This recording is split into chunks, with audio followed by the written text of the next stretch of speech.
This is the Bar Stewards Enquiry. Right? You're talking absolute rubbish. Absolute rubbish. In what way? You were an underachiever in life. I saved your bacon one time. You were gone. You handled that well. I couldn't save you. But you did the right thing. But that's why you don't know anything about racing, John. I didn't say I do. Right? I'm saying that... What have you contributed to racing? You're one of these take-out merchants. Take out all you can. Very warm welcome to the Bar Stewards Inquiry ahead of the official Cheltenham Trials Day at Cheltenham, of course. Tonight I have the pleasure of being joined by, he's back, the king of the all-weather. Quentin Franks is in the building. Quentin, how are you? I'm good, Cathryn. How are you? I'm good, thank you, yeah. Well, our listeners are waiting with bated breath. Yeah. And Neville, welcome back. Thank you. Good evening. Good day. Looking forward to your thoughts on Jump's proceedings tomorrow. And as always, don't be disappointed. He's here. John Lang is with us. John, how are you? Good evening, darling. I'm fine, thank you. I thought the boiler was on the blink this morning with them gnawing noises. It was you chewing through the straps. Oh, yeah. Girls got to get out, John. Got to get racing tomorrow, you know what I'm saying? Clearly. Yeah, absolutely. It's a bit of a walk from your place to mine, though, I've got to say. Okay, so without further ado, we are going to plunge straight into the best three bets of the weekend.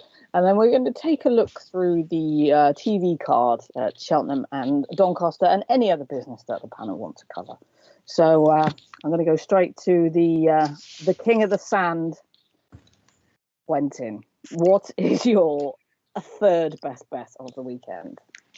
I was going to put a jumper up as my third best bet, as I thought ICO should be favourite against the boat Pied Piper. But I've stuck to all weather, and I'm putting up Sofosk, who runs in the 7:05 at Kempton. I put one up against him, race card, on the Christmas pod at Wolverhampton, and he kicked him into touch, clocking a really smart time for the grade, given they went slack enough early.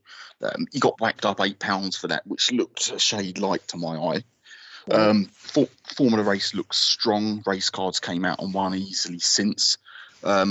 Sofosk has ran since at Linfield, but he was dropped out in a race run at a pedestrian gallop, and it patiently didn't suit him. So it's just a kind of run to put a line through. Looks at gallop on tomorrow, which will suit him. Thrasher Morris is off. Kingscote, who's won the last 3 times, is back on. He looks the overpriced one in the race. Eagle one I don't particularly like. Charlie Arthur's been well positioned in steadily run races. I'd have him more 9-4, 2-1, and there's 4-1, 7-2 on offer. So okay, so yeah, that will do for me. Value, great stuff. Okay, thanks, Quentin. Okay, John, your third best bet of the weekend, please. I know you love those jumpers. Well, unfortunately, this one's actually in the 6 o'clock at Kempton. Right. Okay. Yeah, it's dead simple, this one. It's just Motta Farwick. Made all off this mark for his latest win. Ultra soft leading prospect there. 1 point win. Simple as that. Simple as that. I like it, John. Like it. Quick off the mark there. Keep it simple. Absolutely. Neville, what's in third place for you? My third best bet for the weekend is in the novice handicap chase at Cheltenham, the 120. I'm going to go for Ben Pauling's horse, which is called Your Darling, who looked like he was going to take high rank in the novice hurdle department as a younger horse, but he's obviously had problems. He had a lengthy gap from in 2020. He's had wind surgery. He keeps having breaks of 150 plus days here and there, so he's not been the easiest horse to keep sound, I wouldn't have imagined, but he ran a good race when third in a quite a competitive race at Kempton, a novices handicap. The second horse, Mr. Coffee, had previously run really well previously, and Danny Kerwin, who was fourth, won the other day, albeit it was a moderate race, but he still franked the form. Your Darling goes on any ground, and with the ground probably going to be slightly faster than good to soft, I think it might inconvenience one or two. And he's got a great jump in him, this horse. For a novice, he jumps like a seasoned professional. At around the 6-1 mark, I think he represents value, and he's going to be my third best bet. Your darling in the 120. Okay, that's brilliant. Thanks for that, Neville. Okay, Quentin, back to you. What's in number 2 spot? In number 2 spot, I'm going to have a bet in the 348 at Lingfield. I'm happy to have Essential on side. He's been put in a early 4-1, 100 to 30. I backed him on Monday. He was 11 to 4 into 6 to 4. He ended up in a Class 4 race that was steadily run, and it was just not ran to suit him. But I was really impressed with him. His previous start here a fortnight ago at Lingfield. He was in last in a steadily run race, and he ran down Irish Millions, putting in some swift closing sectionals. He's yet to have a race, well, since he's been handicapping, run at a decent tempo. I suspect with Berkshire Phoenix, Golden Spice, and the aforementioned Irish Millions, there could be a decent gallop on. I still think he's a very well handicapped horse. The rest of the field, it's not masses that stands out. Small Print was quite impressive in a modest time. The favourites in her last race were inconvenienced by the run of it. Berkshire Phoenix is a rogue. Golden Spice had the run of things at Southall. The horse she just beat just got stuffed.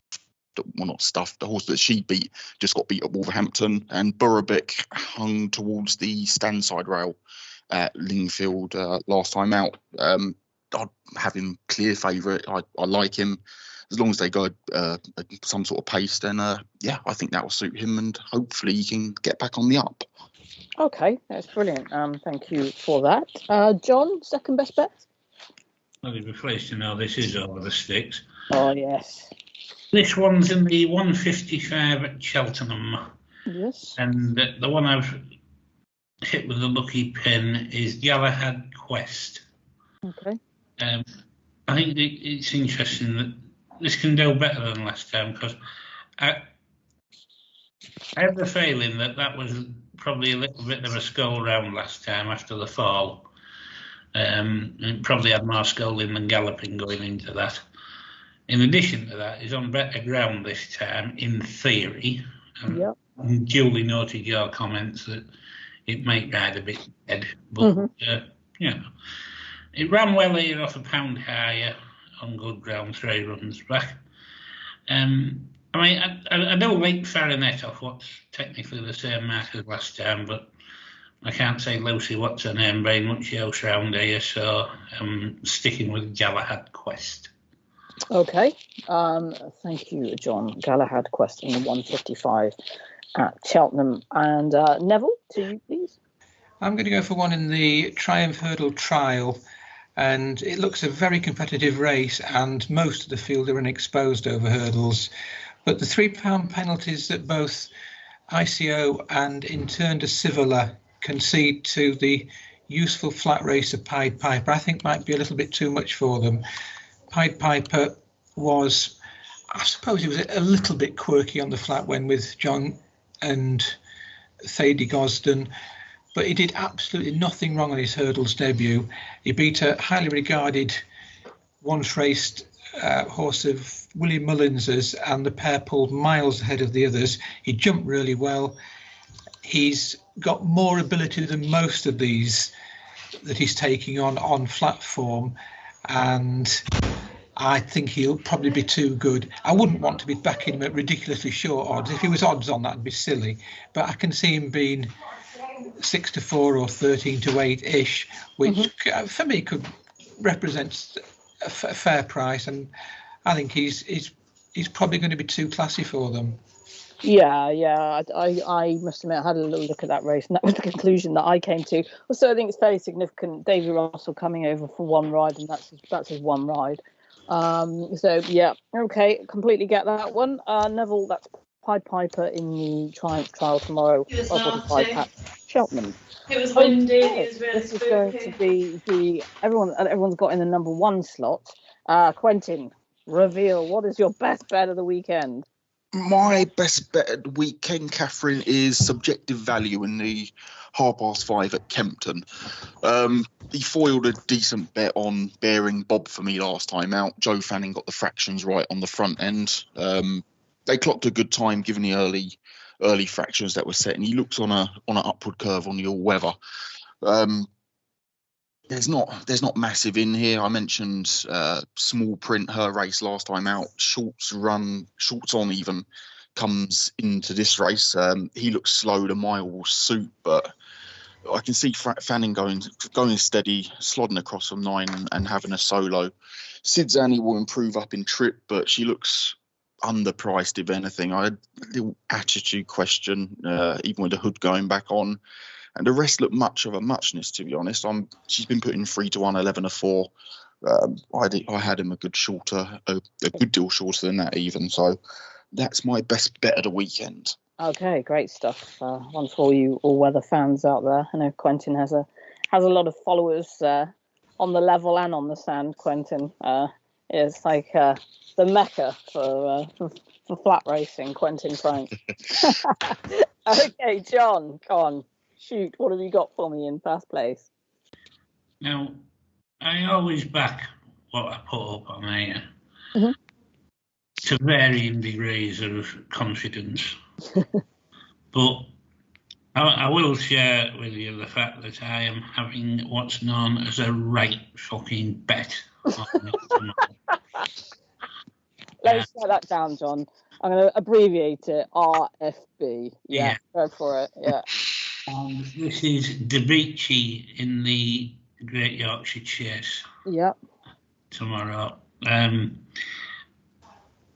saw enough with this one when it made its debut for the Skeltons. I thought there's a lot of promise of more to come for the stable switch and everything. And I was even more interested to see the horse that had wind surgery prior to the Roland Merrick, where I fancied the horse quite strongly, and he was taken out on the morning of the race. Thankfully, I thought, because I thought the ground went horrible. Yeah, it did. Yeah. For a horse that's had wind surgery and wind issues in the past. I think that this chase mark is more than workable. And in all honesty, I think he's running against quite a lot of absolute arseholes here. I mean, Cap Course is probably one of the most unsound horses in training. I think Cloudy Glen won what's turning out to be a fairly rancid Hennessy. There's not many winners come out of it at all. Colin was saying that about one of your Venetia's horses, John. You feeling all right?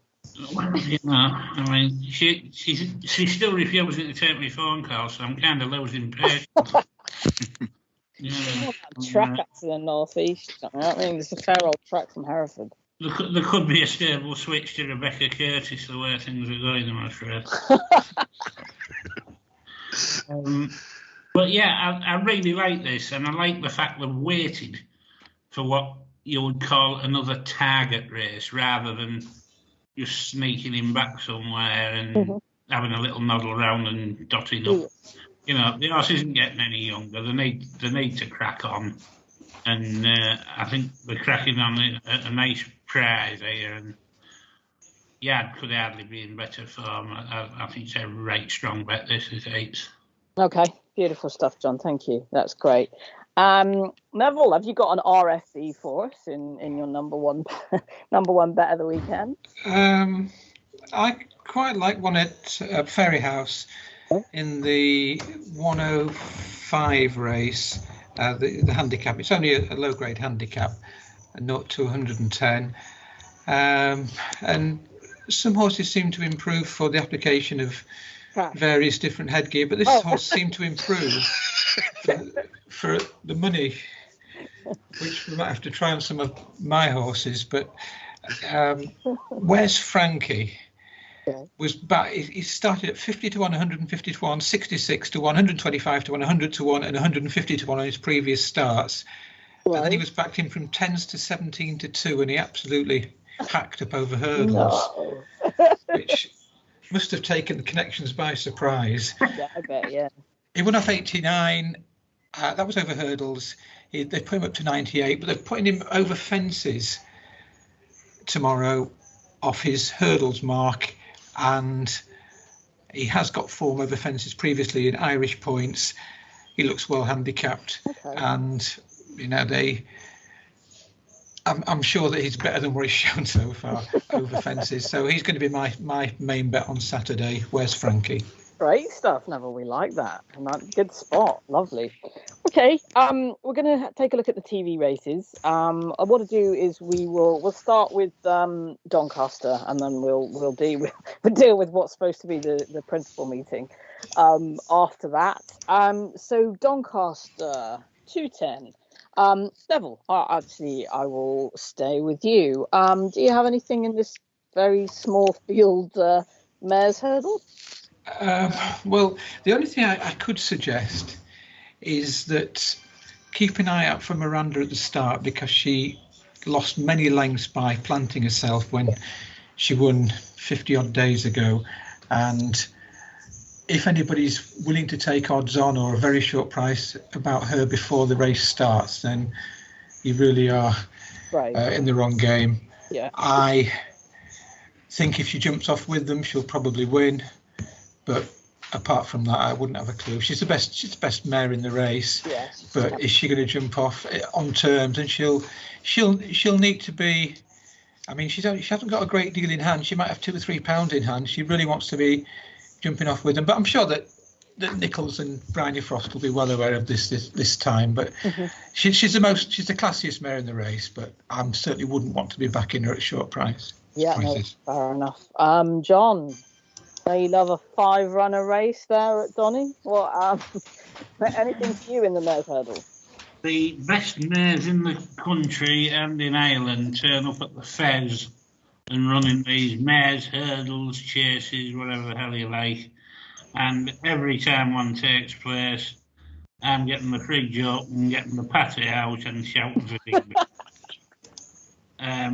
This will be no exception tomorrow, and I think Miranda will probably win it. I have more interest in the latest Sue Gray report. Yeah, but when is that actually going to appear? Well, I think the Met have blocked it now, so it's sort of is it hidden in one of the pyramids or something? It's just anyway. That's a different story. Quentin, I bet you love this sort of race. It's riveting, isn't it? I couldn't have put it better than John, to be honest. A pass from me.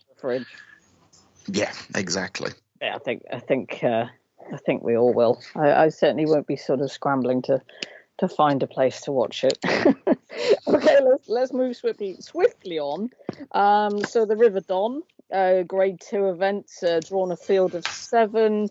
John, come on, you must have one for me in this. How in the blue hell is this a Grade 2 event? I mean, honestly... We can say that quite a lot, though, can't we, this season? I mean, I drifted from the mare's hurdle, thinking, Christ, at least the next one is going to... And then I got there. So, what's this? I mean, what do you do with these? I don't know, John. I don't know what the answer is. I mean... Bloody terrible. Yeah, I mean, I thought my Bobby Dazzler was probably the pick of them on balance of form and at the weights, but gee, God, I'd rather have a kidney out than have a bet. Let's write that down, John. Kidney out. Okay. Neville, please tell me you've got one in this for me. It's a difficult one, isn't it? Because most of these they're either trying the trip for the first time or they're all improving, and it's just impossible to get a handle on the race. I thought maybe Unanswered Prayers, Chris Gordon's might be the likely winner. He seems to have improved, and he's now going up to 3 miles for the first time. All of his runs suggest he wants this trip, but is his form better than some of the others? I've no idea. It would be a race I would happily just watch. I wouldn't be getting involved financially. Ben Pauling's horse has got Luca Morgan on. He should be claiming £5, but with it being a graded race, he can't claim. So when he rode it previously, in effect the horse is £5 worse in. So maybe that's one to strike out. But I don't know. I've no opinion really. It's too hard. Yeah, too hard. It's a ridiculous race. Quentin, are you of the same opinion? Quentin, are you of the same opinion? I thought Bridge North was half interesting. I liked the way he pulled clear on the running at Ludlow last time out. He's shapes like 3 miles will improve him. Whether the ground is soft enough is another question, but I think he's about 8-1. He's a kind of half a sporting selection in the race. But I'm not sure. It's bad fare, isn't it, at Doncaster tomorrow? It's a really bad card. Yeah, it is, and it's not that much better here either. Yes, totally. Right, let's move on. Okay, so John, we know that in the 320 you are with DBC. Quentin, do you fancy one in this? I do not, Cathryn. I do not. That's fair enough. Neville, do you have anything? It's a tricky one, isn't it? I don't think it's a classy renewal of this race. If I had to have a bet, I would probably take a chance. But I know he didn't get a too good a mention earlier on the programme, but Paul Nicholls' Capcore, at least he did win. Or he seems to win more often than not when we do see him. And the race he won at Newbury might not have been anything special. There was, I noticed, what Kaluki, who finished behind him in 7th, has come out and won, but most of the horses have let the form down. But that's not his fault. He won off 131. He's up to 139.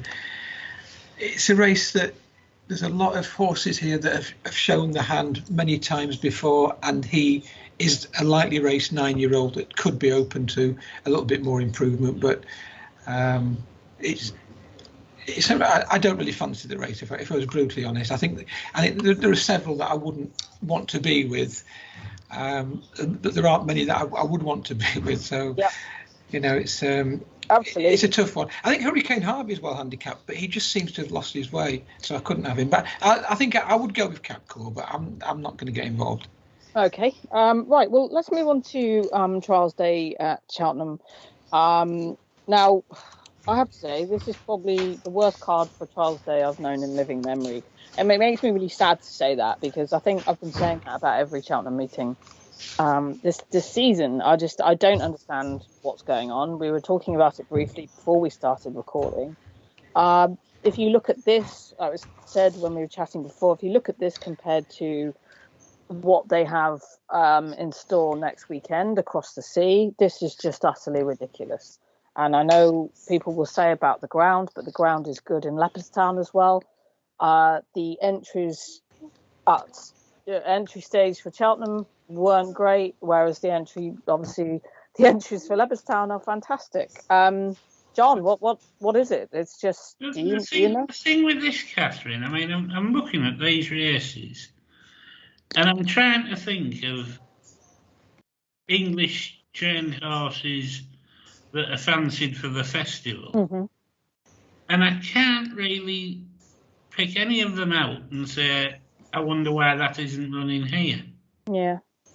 I don't see what good it would do the fancied ones to run here tomorrow. Yeah, it's...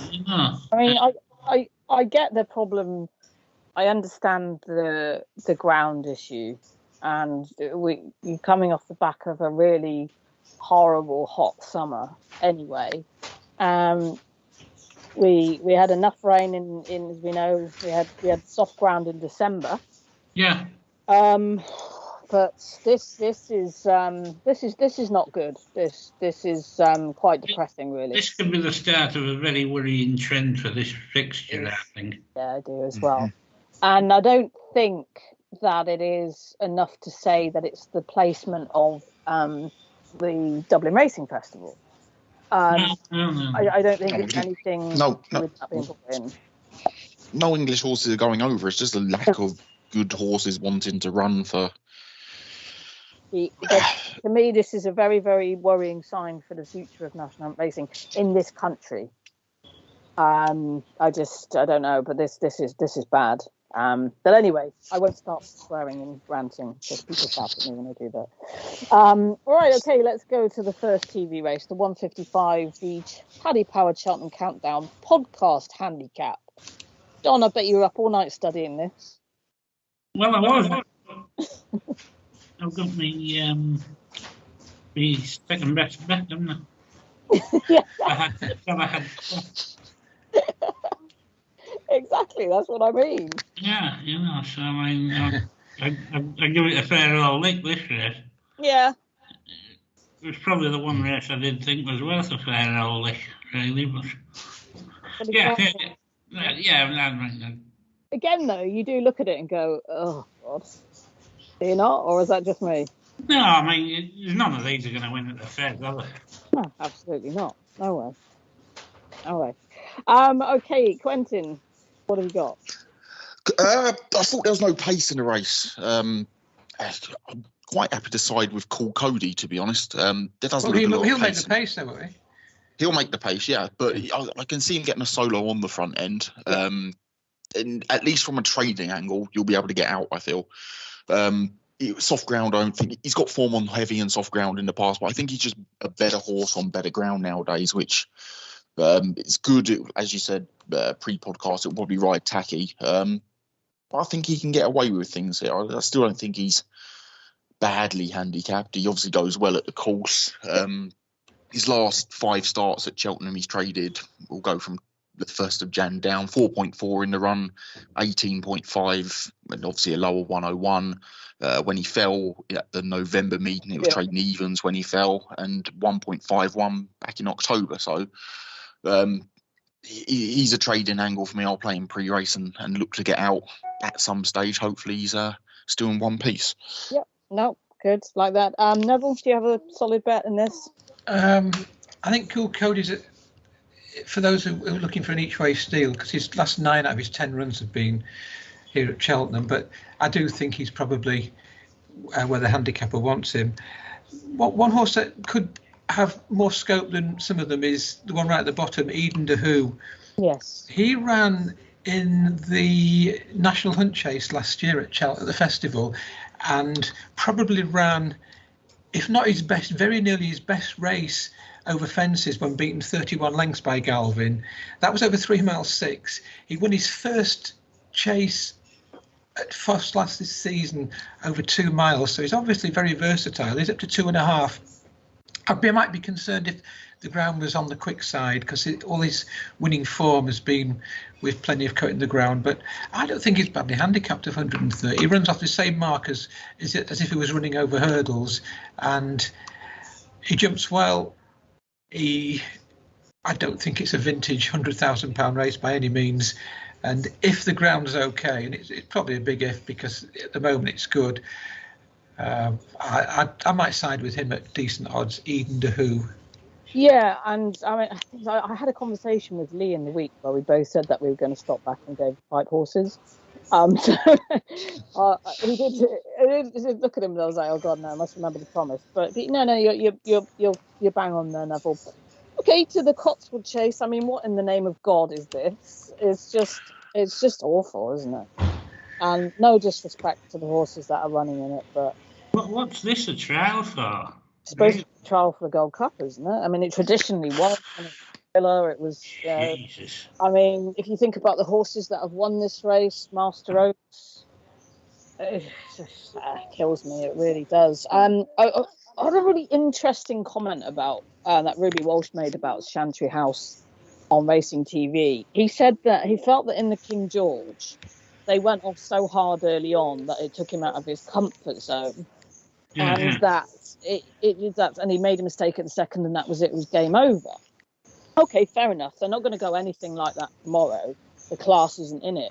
But if you're looking at him, which I believe they may have been, obviously won the race at the festival last year. If you're looking at him as any type of festival horse, surely you're going to have to be able to go that early lick, aren't you?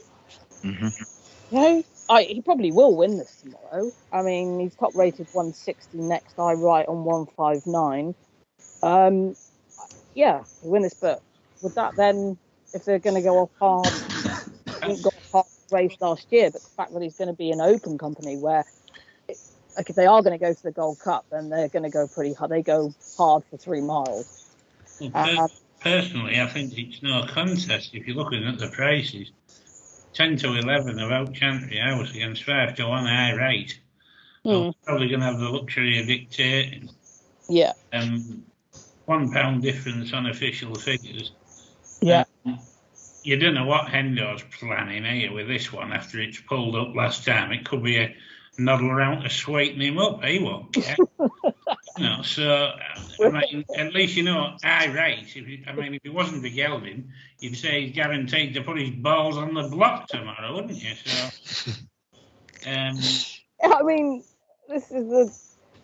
I mean, they're not going to go hard anyway with Santini in it. God love him, but God, it's just so awful. I nearly cried when I saw this. It's just terrible. From a betting point of view, does anybody have anything other than Chantry House winning this? I back high rate myself. You what? Sorry, right. High rate. Okay, cool. I suspect, I'm not sure Simply the Bet stays a trip or will stay the trip. Yeah. I suspect we'll probably get odds against in the morning in some sort of match bet I write against Simply the Bets and give me that every single day of the week. Yeah. Chance of a solo up front, knows he gets the trip. That looks rock solid. I'll probably have him 4 to 6 to beat Simply the Bets, and the market's going to be functioned on just their win only prices. So I suspect we'll get a shade of odds against. Do we really believe that he's a Gold Cup contender, Chantry House? I personally don't think so. You analyse his form. He beat one horse in that intermediate race at Sandown, first time of this season. He wasn't certain to win at Aintree last year. He got left in front when Kim Bailey's horse fell when travelling. He beat Fusel Raffles at the festival last year. Well, Fusel Raffles is, you wouldn't put him as a Grade 1 horse, would you? No, not at all. I think he's got a lot of question marks for his price. Yeah. I wouldn't want to be backing him at a short price. I wouldn't know what to back because I don't think there is a great deal of strength there. I know the old Santini of 2 years ago would be a good thing, receiving £4, but I don't think she had him fit first time, Polly Gundry. He seemed to blow up, didn't he? Yeah, he did. So he'll probably run better than he did the time before. Wright's very consistent, and he is a good quality horse. It might be that it's his time to win a Grade 2, because I just can't warm to Chantry House. I know he's won a lot of races, and his strike rate is fantastic. He's won 8 from 11, is it something like that? But I do think I can't see how he's a genuine Gold Cup contender at this stage. Yeah, totally. That's why I was just, when I heard those comments today, I just thought that's totally bizarre. What are they going to do with him then? Because I'm sure I read somewhere, though I could possibly have imagined it, that 7 Bowers were thinking of a Gold Cup tilt with him, but I think they've got to, though, haven't they? You look at the betting for the Gold Cup, you just look at the Irish horses in the betting. So you kind of get the media that go, "Oh, is he a Gold Cup horse?" Well, we'll see. Just because he looks him and Protectorat look the only British hopes. It's just Irish horse after Irish horse after Irish horse. So it's. But no, I don't. I don't think he'll get the Gold Cup trip, and I don't think he's a Gold Cup horse. No. Okay. So we'll all be cheering on Wright anyway. Right, on to the Cleeve hurdle. Very small field of 5 for the Cleeve hurdle. If you took Champ out of it, it would be another horrendously horrific race. Anything beat Champ, chaps? Champ? Champ, yeah. Champ hampers himself. He's not totally dissimilar to Chantry House. He's not exactly consistent. Last year was a complete write-off, wasn't it, in the Gold Cup, and previous to that he looked a little bit suspect over fences. I don't know. It's going to be 1 to 2, isn't he? But what's going to be? And Paisley Park's not got the. He had a lot of hard races, and I think they've taken the toll on him a little bit. Mm-hmm. He still runs to a good level, but Fabulous. He was fortunate to finish second at Cheltenham when he reappeared. And listening to Oscar, who of course is similar to Paisley Park, and he won a stayers hurdle, but he seems to have lost his way.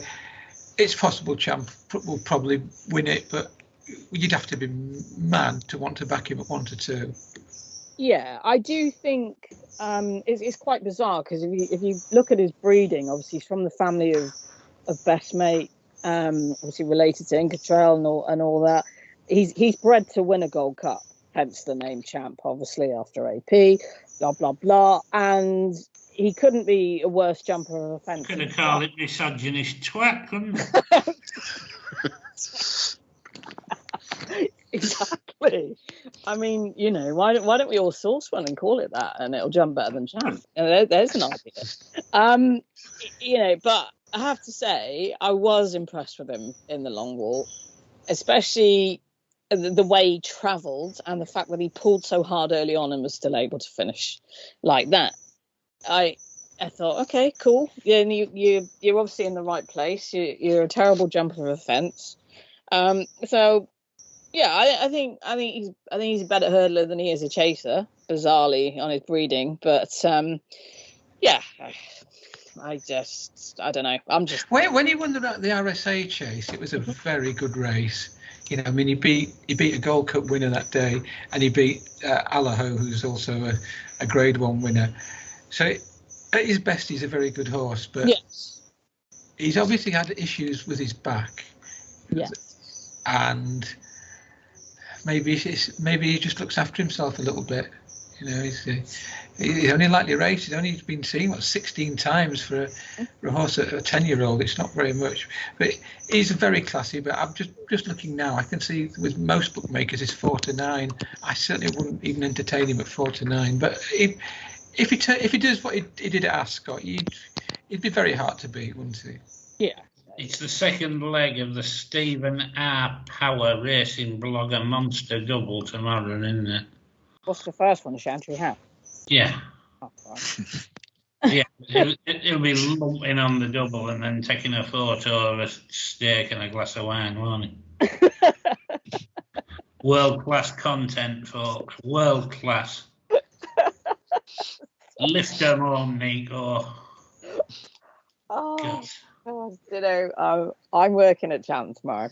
I'm working for the BBC, and John, I don't think anybody's going to make me laugh like this tomorrow. Funnily enough. But yeah.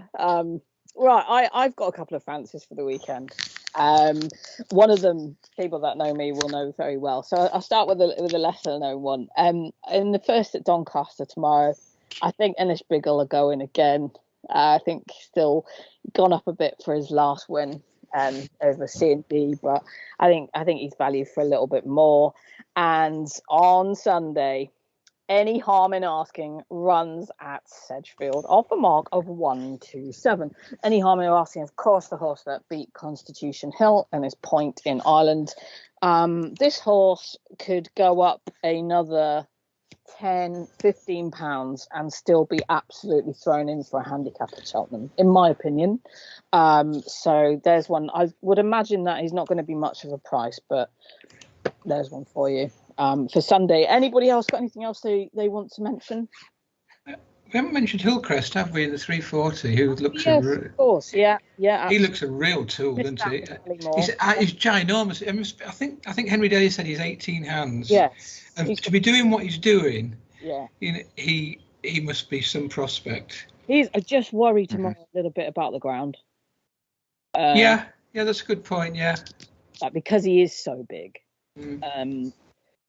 Many moons ago, my dad had a showing a horse, an 18 hands horse, and he wasn't anywhere near the caliber of Hillcrest. But any time he ran on good ground, and it just didn't bother in the end. It just jarred him so badly. I do worry about that a little bit, but I think that he is possibly, if they're going, it looks as though they are going to go down the route of the Ballymore, you've got to have him as one of the best English hopes at the festival. But yeah, he's brilliant. He's a gorgeous looking horse, proper old fashioned steeplechaser. Whilst I seem to have missed out the 340 in my my absolute disgust of Trials Day card, does anybody have a bet in that, or are we all for Hillcrest? All for Hillcrest, to be honest. You got Roberto Duran on the second favourite. Hillcrest is going to get a solo here, isn't he? Like you said, the ground's a bit of a worry, but he's got decent form on good to soft ground. It rides a bit tacky. That will probably aid him, to be honest. It's a bad card. Yeah. Like I went over it and I thought it was a bad card. Now listening to other people's thoughts, you realise how bad a card it is. It's dire. Yeah, it is. It's horrendous. The road to Doncaster hashtag. Oh, can't wait. Do you know, I hate to say it, but I almost am there myself, and that's like absolute blasphemy. I'm bred in Cheltenham, you know what I'm saying? Like, jumping is the name of the game, and this is just, it's just sad. It really, really is sad to see this. But I guarantee you, this time next week when we're talking about the Dublin Racing Festival, we'll be like absolutely bouncing, because it'll be a fantastic jumps card. And even you more flat and orientated guys, it'll be like me sort of previewing Royal Ascot Day, you know?